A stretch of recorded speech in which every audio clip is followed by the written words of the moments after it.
हरे कृष्णा। ओम नमः शिवाय। प्रिय भक्तजनों, आप सबका स्वागत है आपका अपने YouTube चैनल पुष्पा शर्मा हिंदी कहानियाँ में।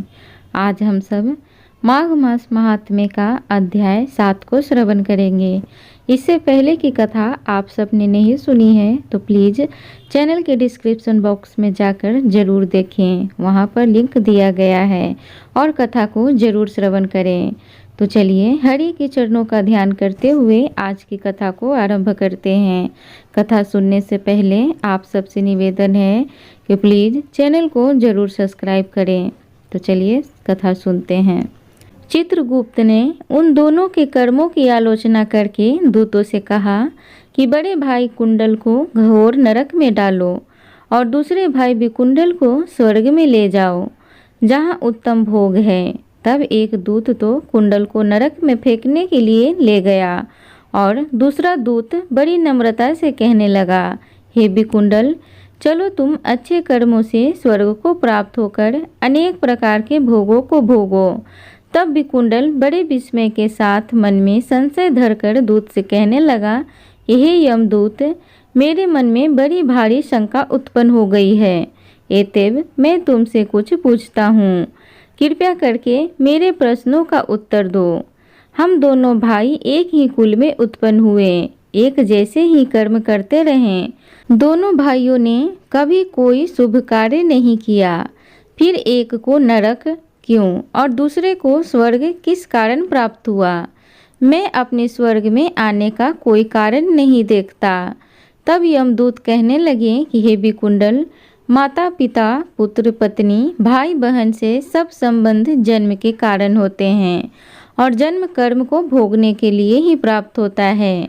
जिस प्रकार एक वृक्ष पर अनेक पक्षियों का आगमन होता है, उसी तरह इस संसार में पुत्र भाई माता पिता का भी संगम होता है। इनमें से जो जैसे जैसे कर्म करता है वैसे ही फल भोगता है। तुम्हारा भाई अपने पाप कर्मों से नरक में गया, तुम अपने पुण्य कर्म के कारण स्वर्ग में जा रहे हो। तब विकुंडल ने आश्चर्य से पूछा कि मैंने तो जन्म से कोई धर्म का कार्य नहीं किया, सदैव पापों में ही लगा रहा। मैं अपने पुण्य के कर्म को नहीं जानता। यदि तुम मेरे पुण्य के कर्म को जानते हो तो कृपया करके बताइए। तब देवदूत कहने लगा कि मैं सब प्राणियों को भली भांति जानता हूँ, तुम नहीं जानते हो। सुनो, हरिमित्र का पुत्र सुमित्र नाम का ब्राह्मण था, जिसका आश्रम यमुना नदी के दक्षिण उत्तर दिशा में था। उसके साथ जंगल में ही तुम्हारी मित्रता हो गई और उसके साथ तुमने 2 बार माघ मास में श्री यमुना जी में स्नान किया था। पहली बार स्नान करने से तुम्हारे सब पाप नष्ट हो गए और दूसरी बार स्नान करने से तुमको स्वर्ग प्राप्त हुआ। सो हे विशेश्वर, तुमने 2 बार माघ मास में स्नान किया, इसी के पुण्य के फल से तुमको स्वर्ग प्राप्त हुआ और तुम्हारा भाई नरक को प्राप्त हुआ। दत्तात्रेय जी कहने लगे कि इस प्रकार वह भाई के दुखों से अति दुखित होकर नम्रता पूर्वक मीठे वचनों से दूतों से कहने लगा कि हे दूतों, सज्जन पुरुषों के साथ 7 पग चलने से मित्रता हो जाती है और यह कल्याणकारी होती है। मित्र प्रेम की चिंता न करते हुए तुम मुझको इतना बताने की कृपया करो कि कौन से कर्म से मनुष्य यमलोक को प्राप्त नहीं होता, क्योंकि तुम सर्वज्ञ हो।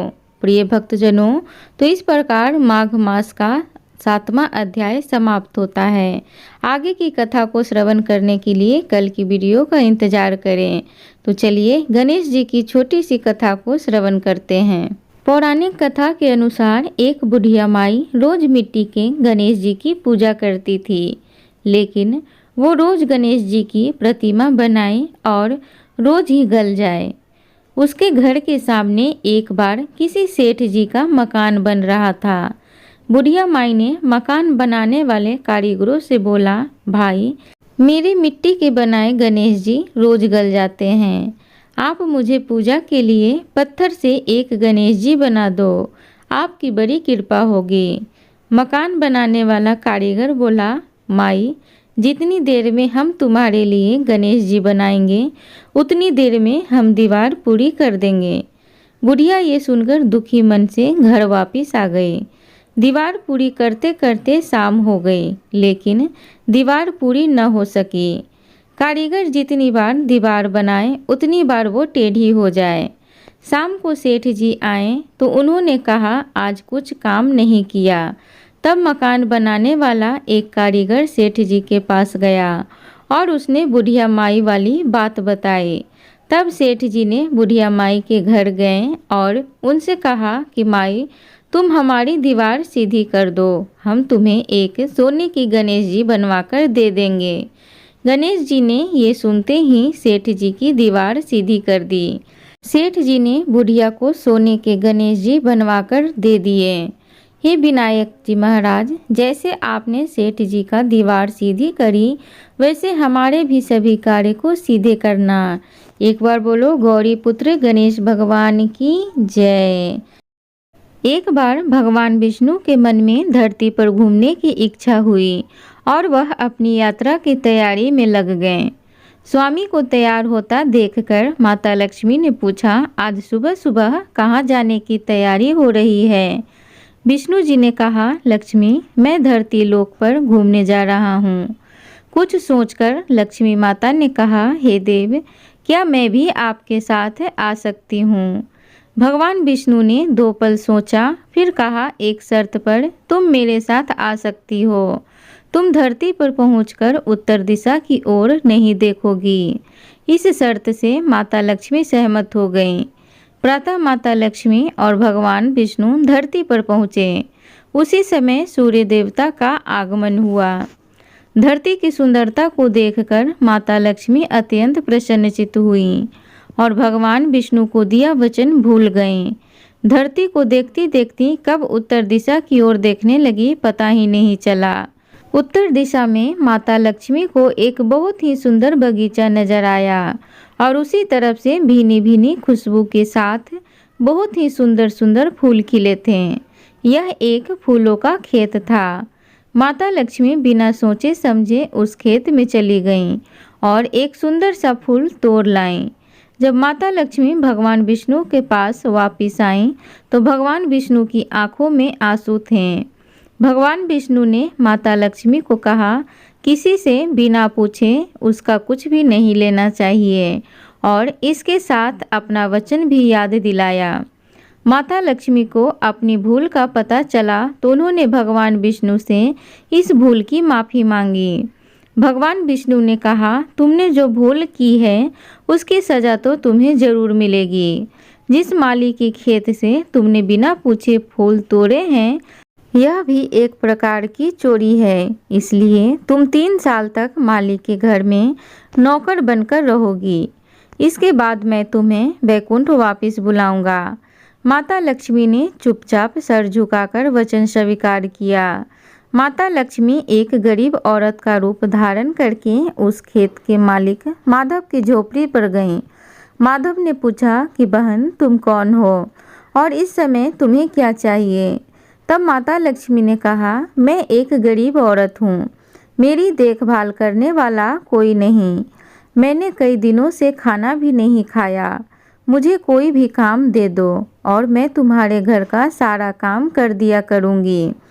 बस मुझे अपने घर में एक कोने में आसरा दे दो।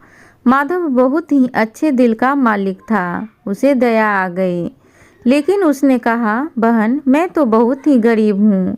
मेरी कमाई से मेरे घर का खर्च मुश्किल से चलता है। लेकिन अगर मेरी 3 की जगह 4 बेटियां होती तो मैंने ही गुजारा करना था। जैसा रूखा सूखा हम खाते हैं उसमें खुश रह सकती हो तो बेटी अंदर आ जाओ। माता लक्ष्मी को अपने झोपड़ी में शरण दे दी और माता लक्ष्मी 3 साल उस माधव के घर पर नौकरानी बनकर रहीं। जिस दिन माता लक्ष्मी माधव के घर आई थीं, उससे दूसरे दिन ही माधव को इतनी आमदनी हुई, उसने एक गाय खरीद ली। धीरे धीरे माधव ने काफ़ी ज़मीन खरीद ली और सबने अच्छे अच्छे कपड़े भी बना लिए और फिर एक पक्का मकान भी बना लिया। बेटियों और बीवी ने गहने भी बना लिए माधव हमेशा सोचता था कि मुझे यह सब इस महिला के आने के बाद मिला है। इस बेटी के रूप में मेरी किस्मत बदल गई है। एक दिन माधव जब अपने खेतों से काम खत्म करके घर आया तो उसने अपने घर के सामने द्वार पर एक देवी स्वरूपा गहनों से सजी एक औरत को ध्यान से देखकर पहचान गया। यह तो मेरी मुँह बोली बेटी यानी वही औरत है। वह पहचान गया, यह तो साक्षात माता लक्ष्मी है। अब तक माधव का पूरा परिवार बाहर आ गया था और सब हैरान होकर माता लक्ष्मी को देख रहे थे। माधव बोला, माता हमें माफ़ कर दें, मैंने तेरे से अनजाने में घर और खेत का काम करवाया। माता यह कैसा अपराध हो गया है, माता हम सबको माफ़ कर दें। तब माता लक्ष्मी मुस्कुराई और बोली, हे माधव तुम बहुत ही अच्छे और दयालु व्यक्ति हो। तुमने मुझे अपनी बेटी की तरह रखा। इसके बदले मैं तुम्हें वरदान देती हूँ कि तुम्हारे पास कभी भी खुशियों की और धन की कमी नहीं रहेगी।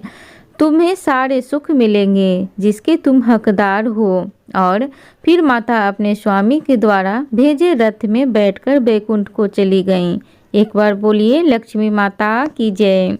श्री हरि विष्णु भगवान की जय। प्रिय भक्तगणों, उम्मीद करूंगी आज की कथा आप सबको अच्छी लगी हो तो प्लीज़ चैनल को ज़रूर सब्सक्राइब करें, वीडियो को लाइक करें, कमेंट बॉक्स में जय लक्ष्मी माता ज़रूर लिखें। धन्यवाद।